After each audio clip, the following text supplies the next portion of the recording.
Placer de estar juntos, qué bendición, ¿no? De alabar al Señor, de estar en oración, de unir nuestros corazones delante de Él. Y ahora pues queremos escuchar su palabra y aprender de sus caminos. Estamos meditando en la vida de Cristo y en esta mañana vamos a tratar lo que es el trasfondo de Juan el Bautista y vamos a ver su fidelidad y cómo el Señor obró. Me gustaría, antes de comenzar a predicar, de mirar un vídeo que ya hemos mostrado en otra ocasión. La pregunta es, ¿merece la pena la fidelidad al Señor? El vídeo es interesante, es un vídeo de niños, pero es el experimento del marshmallow. Adelante, puedes seguir. Sigue, no lo pares.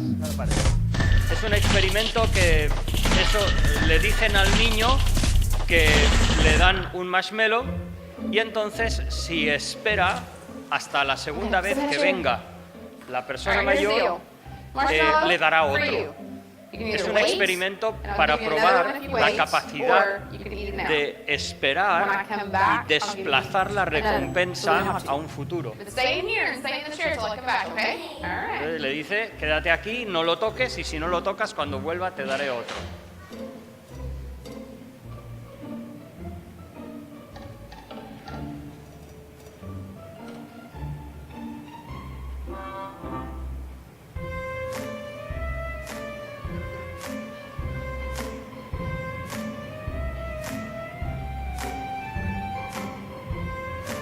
I'm gonna go do something and then I'll come back. It smells yummy.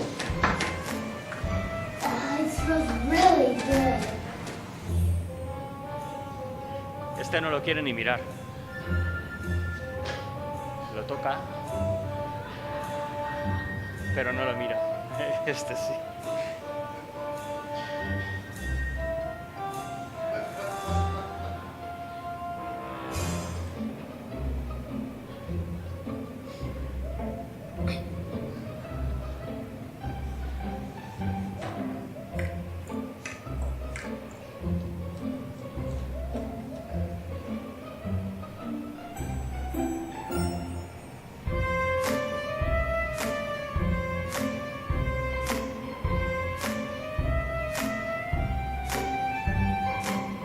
Alright, so it's up to you. You can have it now or you can wait. Okay?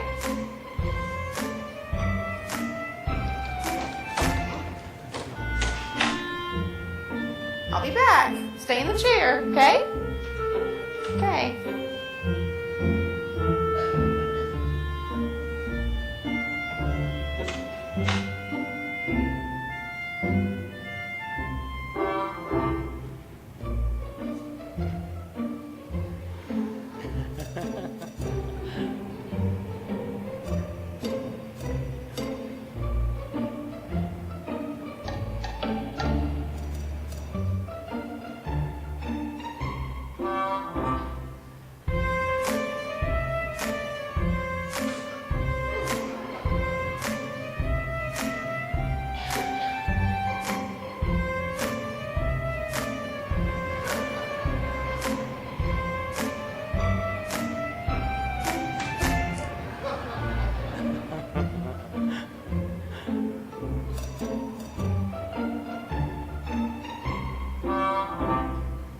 Alright, so I'm gonna leave and then I'll come back, okay?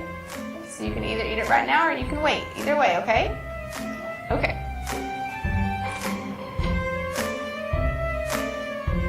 No lo ha esperado ni...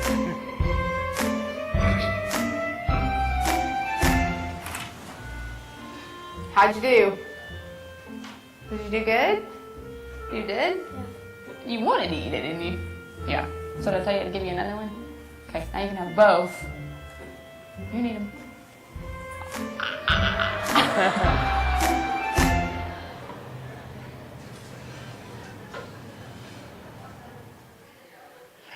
Muy bien. La pregunta no es baladí. ¿Merece la pena ser fiel al Señor? Dice el mundo un refrán muy descarado que dice las chicas buenas van al cielo y las malas van a todos los demás sitios. Lo que no dice es que mientras camina por esos otros sitios hay una suciedad que se pega a los pies y es una gangrena que entra hasta dentro del espíritu. ¿Merece la pena la fidelidad? Leemos la palabra del Señor, Lucas capítulo 1, versículos del 5 al 25. Estamos meditando el trasfondo o la introducción de la vida del Señor Jesús. Y como sería de esperar de la entrada de un rey, tenemos a un heraldo que nos va a presentar a ese rey. Y ese heraldo, ese anunciador, es Juan el Bautista. Pero aún ese heraldo se nos presenta de una manera preciosa acerca de cómo era su hogar y cómo el Señor obró en ese hogar. Y yo os invito a que veamos el hogar de Zacarías y de Elizabeth y veamos cómo la fidelidad al Señor por muchos años lo que hizo fue abrir la puerta a la obra de Dios. Leemos Lucas capítulo 1, versículo 5. Hubo en los días de Herodes, rey de Judea, un sacerdote llamado Zacarías, de la clase de Abías. Su mujer era de las hijas de Aarón, se llamaba Elizabeth. Ambos eran justos delante de Dios y andaban irreprensibles en todos los mandamientos y ordenanzas del Señor. Pero no tenían hijos, porque Elizabeth era estéril. Ambos eran ya de edad avanzada. Aconteció que, ejerciendo Zacarías el sacerdocio delante de Dios, según el orden de su clase, le tocó en suerte entrar, conforme a la costumbre del sacerdocio, en el santuario del Señor para ofrecer el incienso. Toda la multitud del pueblo estaba fuera, orando a la hora del incienso. Entonces se le apareció un ángel del Señor, puesto en pie, a la derecha del altar del incienso. Al verlo, Zacarías se turbó y lo sobrecogió temor. Pero el ángel le dijo: Zacarías, no temas, porque tu oración ha sido oída. Y tu mujer Elizabeth dará a luz un hijo, y le pondrás por nombre Juan. Tendrás gozo y alegría, y muchos se regocijarán por su nacimiento, porque será grande delante de Dios. No beberá vino ni sidra, y será lleno del Espíritu Santo aún desde el vientre de su madre. Hará que muchos de los hijos de Israel se conviertan al Señor su Dios, e irá delante de él con el espíritu y el poder de Elías, para hacer volver los corazones de los padres a los hijos y de los rebeldes a la prudencia de los justos, para preparar al Señor un pueblo bien dispuesto. Zacarías preguntó al ángel: ¿en qué conoceré esto? Porque soy viejo y mi mujer es de edad avanzada. Respondiendo el ángel le dijo: yo soy Gabriel, que estoy delante de Dios, y he sido enviado a hablarte y darte estas buenas nuevas. Ahora, por cuanto no creíste mis palabras, las cuales se cumplirán a su tiempo, quedarás mudo y no podrás hablar hasta el día en que esto suceda. El pueblo, entre tanto, estaba esperando a Zacarías y se extrañaba de que se demorara en el santuario. Cuando salió, no les podía hablar. Entonces comprendieron que había tenido una visión en el santuario. Él les hablaba por señas y permaneció mudo. Cumplidos los días de su ministerio, se fue a su casa. Después de aquellos días, concibió su mujer Elizabeth y se recluyó en casa por 5 meses, diciendo: así ha hecho conmigo el Señor en los días en que se dignó quitar mi afrenta entre los hombres. Tremendo pasaje donde nos trata de mostrar la catadura espiritual de este hogar. Tenemos tres cosas que me gustaría mirar. En primer lugar, la fidelidad de Zacarías y Elizabeth. En segundo lugar, cómo el Señor obra aún en medio de las humanidades de este matrimonio piadoso. Y en tercer lugar, me gustaría dar un vistazo a Juan el Bautista y lo que el Señor habla de él. En primer lugar, quiero destacar esta fidelidad de este matrimonio. Un matrimonio compuesto por Zacarías, sacerdote, de la orden de Abías. Había unos 18.000 sacerdotes sirviendo en el templo. Estos se dividían en 24 órdenes y estas órdenes tenían diferentes rotaciones en el servicio. Cada sacerdote servía 1 o 2 semanas al año.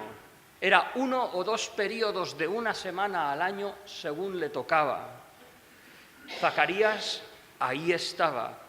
Era un hombre fiel, no es sumo sacerdote como algunos falsos evangelios, como el protoevangelio de Santiago lo sugiere. Simplemente Zacarías era un sacerdote.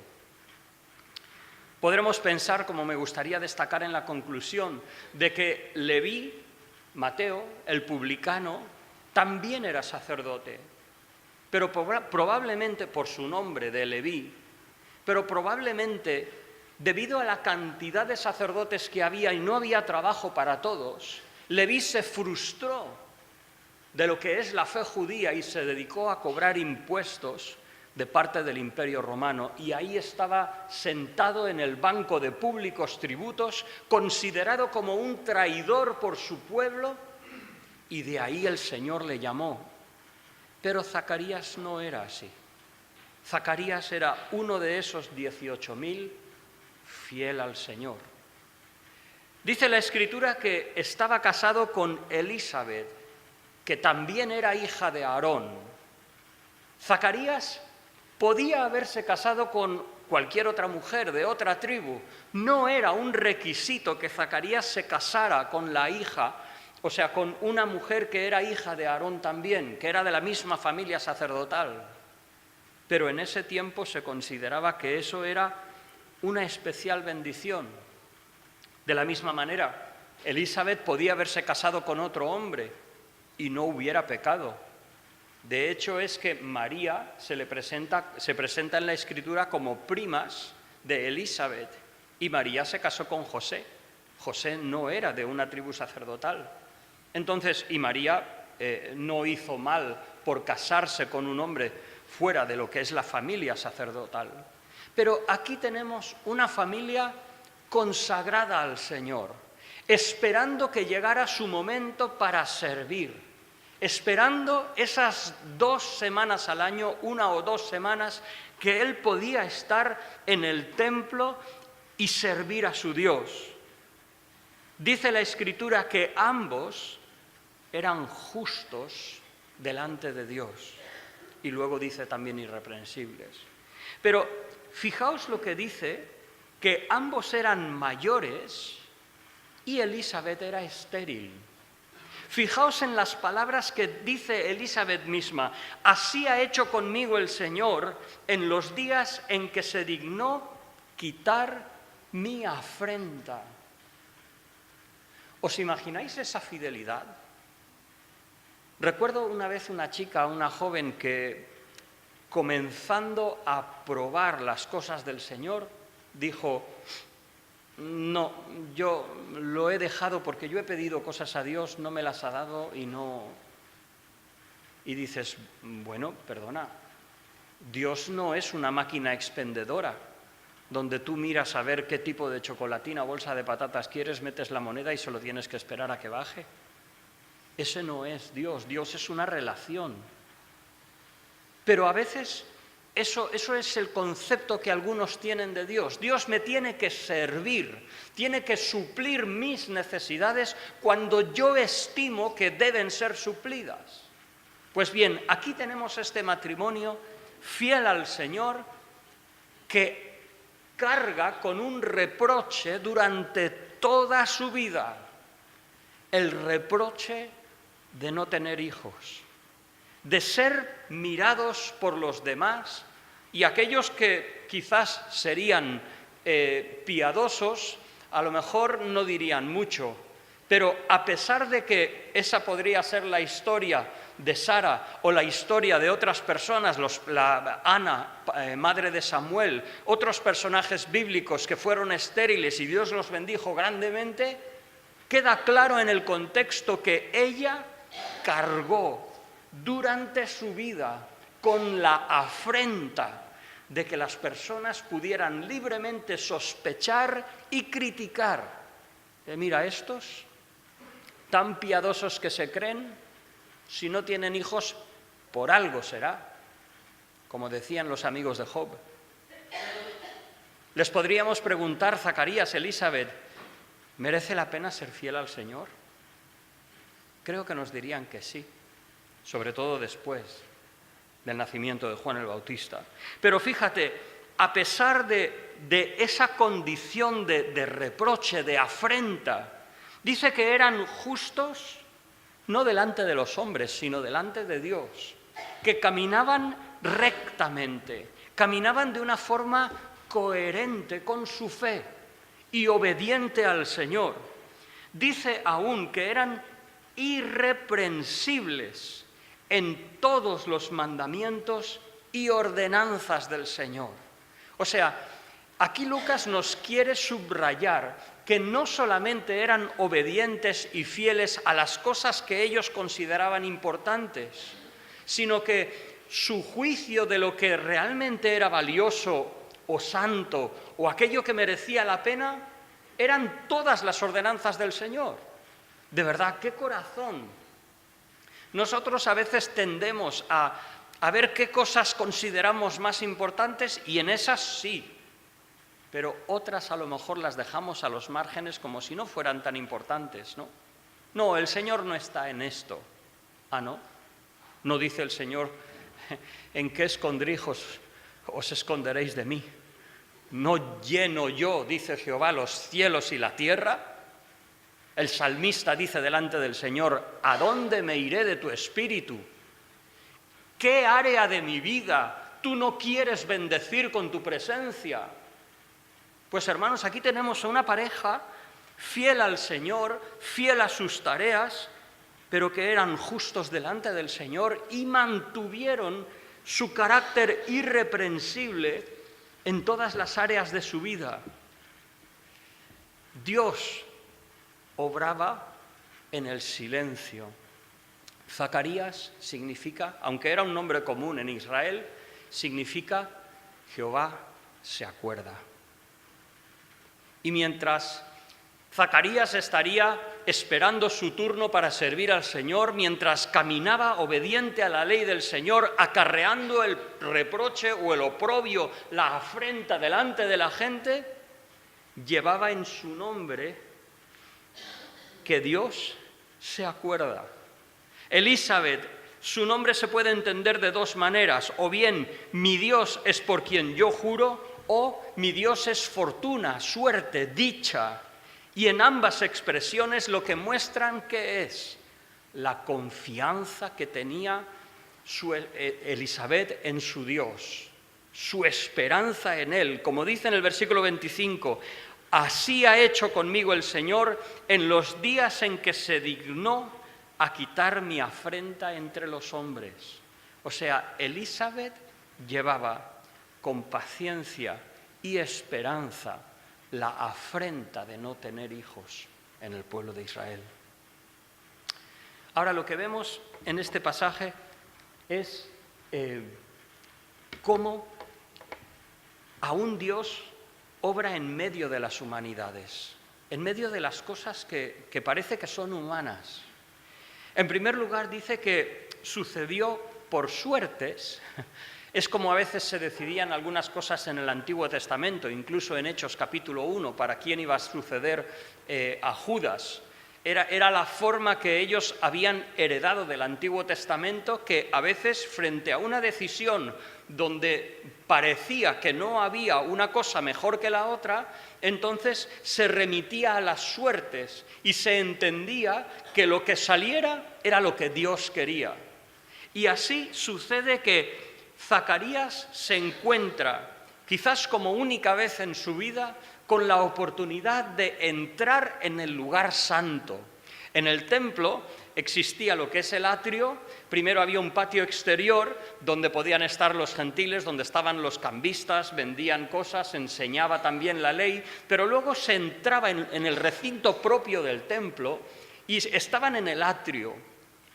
Pero el edificio del templo en sí tenía dos compartimentos.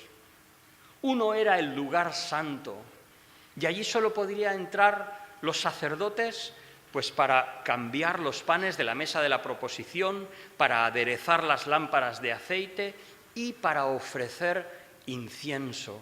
La ofrenda del incienso era una forma de expresar las oraciones de Dios. Así como el incienso se quemaba y ascendía ese perfume, eso era una expresión de las oraciones del pueblo de Dios. Y como vemos, mientras Zacarías iba a ofrecer ese incienso, el pueblo estaba orando fuera, porque era en ese sentir.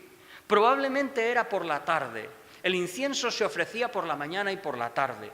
Pero aquí dice que la gente estaba fuera, y cuando era más concurrido era en la ofrenda de la tarde, cuando había una preparación en realidad de 1 hora antes de realizar este rito. El sacerdote entraría en el lugar santo, ofrecería incienso y la gente orando fuera. Y lo que esperaba la gente es que después de ofrecer el incienso saliera y diera la bendición al pueblo. Pues en medio de ese escenario, un hombre fiel, que después de muchos años como sacerdote se mantiene fiel, dice que se le aparece un ángel. La palabra que Lucas usa, la sabéis, como os digo muchas veces, sabéis más griego del que creéis, es opte, no es optometrista, optometría, opta, opto, de vista. Lucas vio un ángel, no fue una consciencia espiritual. Gabriel se le aparece. Y entonces empiezan las primeras humanidades. ¿Cómo es nuestra fe? No vamos a decir que Zacarías no tenía fe. Claro que tenía, si había sido fiel toda su vida, aún acarreando cosas que probablemente él no entendía. Pero cuando ve al ángel, dice, se turbó. Y no solamente se turbó, tuvo temor, esa es la palabra fobeo, pero luego dice, lo sobrecogió temor. Podríamos traducir esto como se quedó aterrorizado. Y dices, Zacarías, ¿no crees tú en las cosas del Señor? Zacarías, ¿no has leído el Antiguo Testamento, cómo Dios a veces se aparece, la zarza ardiendo, todo eso? ¿Por qué te sobrecoges así? Pero no es así. Que nosotros creemos que tenemos fe porque nos vemos a nosotros mismos en el espejo y nos parece todo muy bien. Pero cuando esa fe es probada, a veces se tambalea o encontramos que nuestra fe es más humana de lo que pensábamos. Pero no para ahí. Además del temor, de ese se quedó en pánico, el ángel trata de aliviarle, le dice que trae buenas nuevas. Dices, no temas, no temas. Tu oración ha sido oída. Es interesante porque por una parte, como pueblo de Israel y él como sacerdote, seguro que oraban por la salvación de su pueblo, que Dios trajese salvación. Pero la palabra que usa aquí, tu oración ha sido oída, es tu oración en concreto. Y nos muestra cómo el Señor hace las cosas a veces. de que por una parte Dios iba a contestar la oración particular de Zacarías y Elizabeth, y por otra parte Dios iba a contestar la oración por salvación, no solo para su pueblo, sino para este mundo. Dios cuando contesta, cuando tiene su tiempo, y como dice aquí, se cumple. Entonces encontramos otra humanidad más en Zacarías. No solamente esa fe que siendo sincera era humana y se sobrecoge de temor y siente pánico en la presencia de Gabriel, pero después tiene esa petición: ¿en qué conoceré que tú me vas a dar esto ya que yo soy viejo? Fijaos, tenemos ahí una balanza. Por una parte, Zacarías y su fe. ¿Diríamos que Zacarías no creía? Claro que creía. Y por otra parte, si estaba pidiendo una señal, es porque creía. Pero como aquel ciego, creo, Señor, pero ayuda mi incredulidad. Él veía sus limitaciones. Pero hubo algo en esa duda, de verdad, ¿no podría ser un poquito de amargura? ¿No habría llegado Zacarías en su fidelidad, en su obediencia a todos los mandamientos y las ordenanzas del Señor? ¿No guardaría dentro de su corazoncito decir: Señor, es que no me has dado un hijo? Y cuando aparece el ángel, no puede evitar de que eso salga del corazón. Le dicen: ¿qué voy a conocer que voy a tener un hijo? Dame una señal. No tuvo en cuenta que era el mismo ángel Gabriel que se estaba apareciendo a él, que Dios estaba interviniendo en la historia, que el Señor estaba enviando un mensajero. Gabriel dice que había sido enviado a él. ¿Sabéis? Hay dos palabras en griego para hablar de enviar. Una, no la sabréis, que es enviar, cuando envió a Siloé al ciego a que se lavara, pero hay otra palabra para enviar, que es cuando se envía oficialmente, como enviarías un embajador. Esa palabra es apostelo. Pues Gabriel le dice a Zacarías, dice: yo he sido enviado oficialmente para darte este anuncio, ¿y tú rehúsas creerlo? Así que el Señor le disciplina y le dice que por su incredulidad iba a recordarla hasta el momento que Dios lo cumpliera. Dios tiene un momento, un tiempo para cumplir su palabra, y Él lo va a hacer. Pero en este caso, Zacarías no tuvo la oportunidad de expresar lo que había visto y lo que Dios le había prometido. Quizás por otra parte, se mantuvo todo en secreto hasta que no sucedió y Juan el Bautista nació.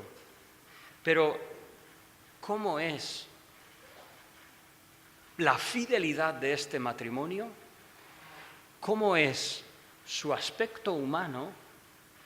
Pero el Señor, conociendo ese aspecto humano, se acercó y bendijo a ese matrimonio y bendijo a Israel y a la humanidad en general. Esta mañana estábamos en la escuela dominical hablando de la santidad y algunos pasajes nos ponían en un aprieto, ¿verdad? De decir que el Señor es muy limpio de ojos para ver el mal.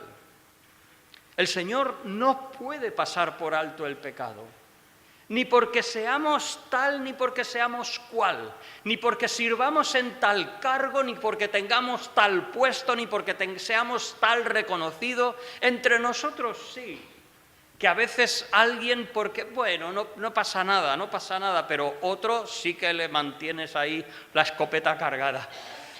Pero el Señor no tiene acepción de personas. Pero igual que no tiene acepción de personas, igual que Dios es puro, de la misma manera Dios es misericordioso. Y lo que tenía Zacarías era parte de su experiencia y limitación humana. Zacarías no era rebelde.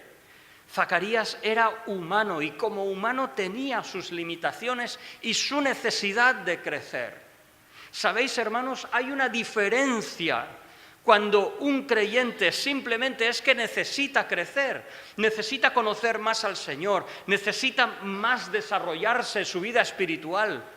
Pero es otra cosa cuando pasamos por algún tiempo en que no queremos, o que es por causa de desobediencia, o queremos las cosas como nosotros las queremos. Entonces impedimos la obra de Dios. Dios obra en medio de nuestras humanidades, en medio a veces de nuestras torpezas, como lo hizo con Zacarías. Su gracia es mayor y obra, pero también a veces disciplina. Lo que vemos en tercer lugar es cómo Juan el Bautista, una perspectiva de quién iba a ser él. En primer lugar, Dios es quien pone el nombre. Eso ya indica que Dios iba a obrar a través de él. Y dice que sería causa de gozo y de alegría. Puedo decir, hermanos, decía este comentario, yo no digo nada, pero un comentario que leí decía que la obra de Dios siempre causa gozo y alegría. Y dices, hombre, yo leo en la Escritura que a veces hay cosas que no son motivo de gozo. Pero la obra de Dios, al final, causa gozo y alegría. Creo que debemos mirar a la obra del Señor en esa perspectiva, de que lo que Dios hace causa gozo y alegría. A veces lo que nosotros hacemos nos podemos equivocar, pero si las cosas vienen del Señor, son para gozo y alegría, que a lo mejor tardará. El Señor le dijo a Pedro, lo que yo hago tú no lo entiendes ahora, pero lo entenderás después. Juan capítulo 13. Entonces, a veces no podemos ver lo que el Señor hace, pero la obra de Dios causa gozo y alegría. Según Lucas, hay gozo por encontrar lo que se había perdido. Hay gozo por saber que el nombre de uno está escrito en los cielos. Hay gozo por las obras de Cristo. Hay gozo relacionado con la ascensión de Cristo, aunque los discípulos se quedaron embobados mirando al cielo perplejos de que su Señor se había ido. Hay gozo, según el libro de los Hechos, aún en el sufrimiento por causa de predicar el Evangelio. Hay gozo. Entonces, hermano, las cosas que tú no puedes controlar, las cosas que yo no pueda controlar, tomémoslas como que viene de la mano de Dios con algún propósito. Y pongamos nuestros ojos más allá, cuando el Señor nos traerá gozo y alegría, aunque en el momento no sea fácil. El gozo de Zacarías no solo es por su hijo, sino por la obra de Dios, porque Juan anunciaría que la salvación y que el Salvador están cerca. Juan traería, dice la Escritura en este pasaje, versículo 16, traería gozo a muchos. ¿Por qué? Pues bueno, porque en Jerusalén, en Israel, había mucha gente. Y había gente, dice, por su nacimiento, el nacimiento de Juan el Bautista, el gozo por las personas que serían preparadas para recibir al Señor.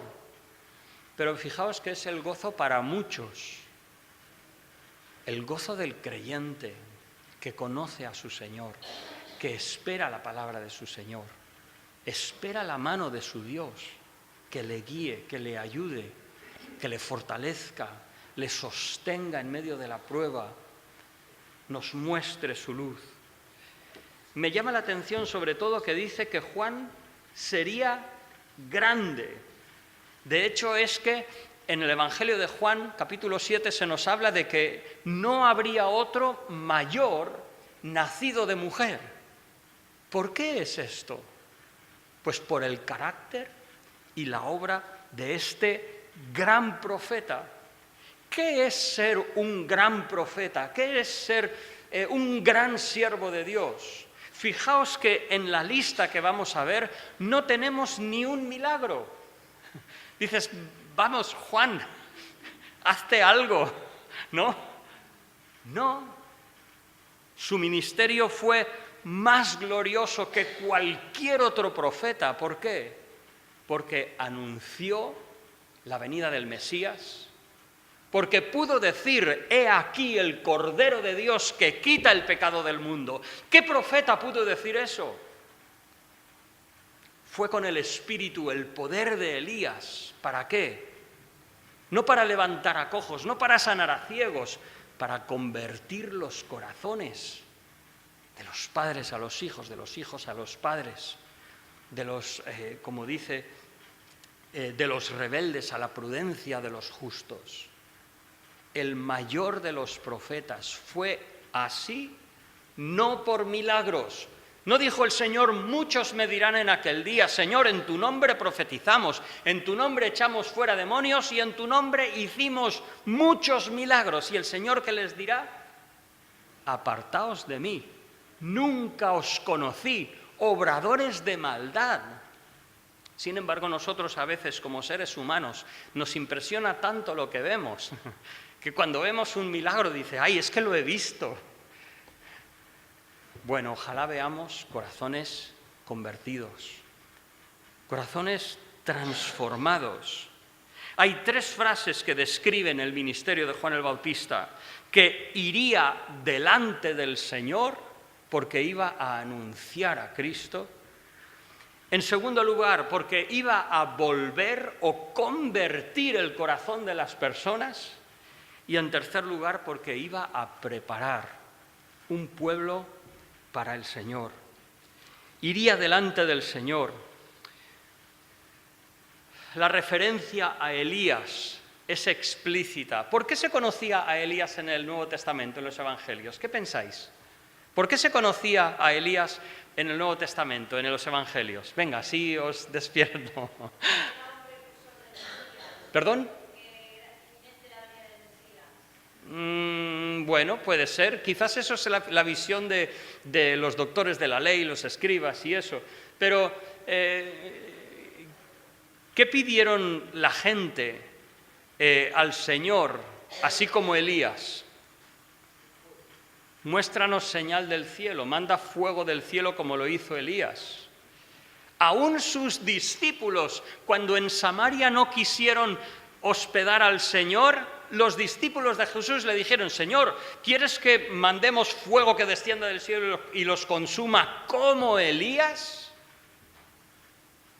Sin embargo, Juan el Bautista, que tenía el poder y el espíritu de Elías, ¿en qué se mostraba esa magnitud de fuerza espiritual dada por Dios? Esa plenitud del Espíritu Santo desde su nacimiento.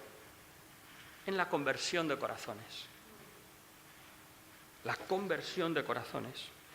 Volverá el corazón de los padres a los hijos, de los desobedientes o rebeldes a la sabiduría de los justos.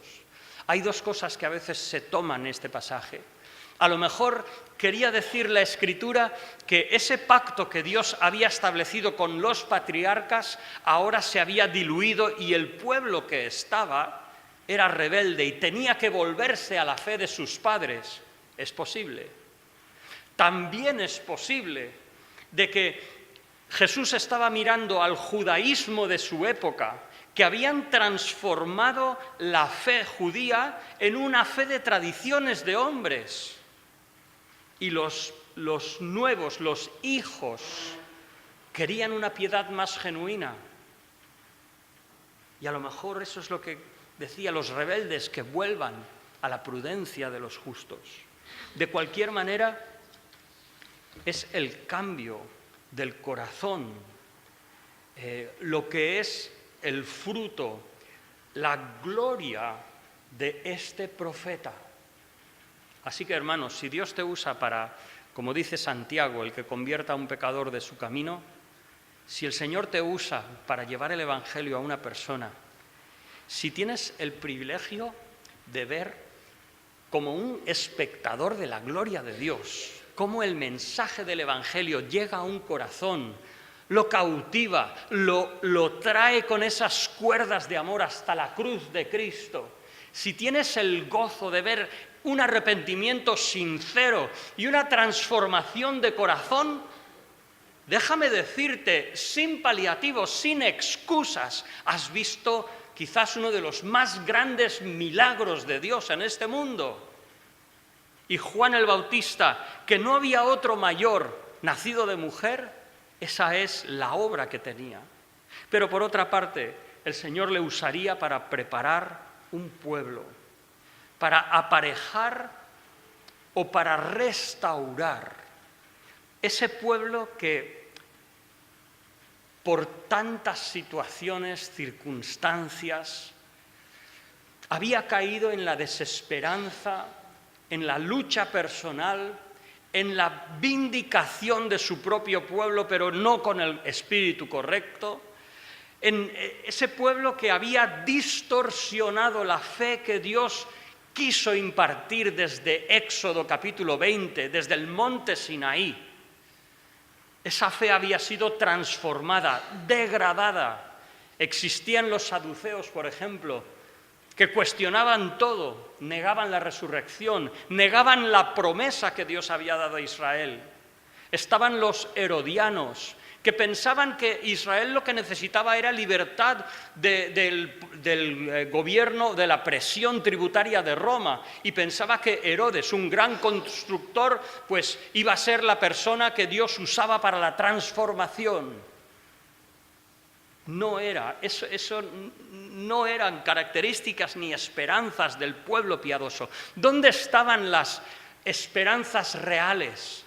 La esperanza según lo que Dios quería, en un sacerdote y en una mujer que llevaba la afrenta de no tener hijos en medio de Israel, y permanecieron fieles. Y en medio de esas casualidades, entre comillas, el Señor se aparece y les hace partícipes de su gran plan de salvación. Por último tenemos a la gente. La gente en los evangelios es muy interesante. ¿Por qué? Porque no importa si creen o no, son testigos que corroboran la obra de Dios. Y aquí está la gente esperando a que Zacarías salga. Según las costumbres del judaísmo, un siglo anterior del Evangelio y por el tiempo de Jesús, probablemente Zacarías iba con 4 sacerdotes. Y entonces Zacarías entró en el lugar santo, ofrece incienso y allí tiene la visión y se queda aterrorizado, etc. Y luego sale, me imagino a los 4 sacerdotes, ¿qué le pasa a Zacarías? Que tiene que dar la bendición. Es como si dijéramos uno que ora y no está, o uno que predica y no está. Y entonces sale al pueblo, el pueblo esperando, dice, ¿qué ha pasado? Este ha visto una visión. Estaban en lo cierto. Dios había puesto su mano. Y aunque la gente no fuera creyente en realidad, eran testigos de la obra de Dios. Y no podían negarlo. Como conclusión, vuelvo a hacer la pregunta. Hermanos, ¿merece la pena la fidelidad del Señor? No todos los sacerdotes iban a ser padres de Juan el Bautista. A lo mejor hubieron muchos otros, entre esos 18.000 que nunca tuvieron el gozo de tener a Juan el Bautista, de ser una parte tan cercana de la obra de Dios como Elizabeth y Zacarías. Pero de cualquier manera, el Señor no dejará sin reconocimiento, sin satisfacción, sin su bendición a aquel que camina según su palabra. Que el Señor nos ayude a disfrutar de esa fidelidad. Y permitidme que termine en un minuto con una pequeña ilustración. He mencionado a Mateo. ¿Os imagináis que Zacarías y Mateo se encuentran en los cielos? Probablemente se habrán encontrado. Yo no sé si sabrán que eran Mateo y Zacarías, no lo sé. Mateo, ¿te imaginas a Mateo? En el corazón de Mateo no sabemos mucho, pero cómo alguien de una familia sacerdotal acaba como cobrador de los tributos de Roma, es raro, es raro. Pero Mateo, de verdad, tendría una sensación tan profunda de la gracia de Dios, que aunque él estuvo frustrado, se apartó de sus deberes, se metió en terrenos de reproche de su pueblo, pero aún Dios tuvo misericordia de él. Pero ¿y Zacarías? Zacarías pudo decir: yo obedecí al Señor y el Señor aún tuvo gracia de mí, porque mi fe era humana, me equivoqué, pero Dios intervino y cumplió su promesa. Los dos son redimidos, hijos de Dios que por la eternidad reflejarán la gloria de Dios en diferentes maneras. Pero hermanos, asegurémonos que seamos Zacarías o seamos Mateo, que nos levantamos y seguimos al Señor. Porque si te quedas, no disfrutarás de la promesa cumplida de Dios. Que el Señor nos ayude.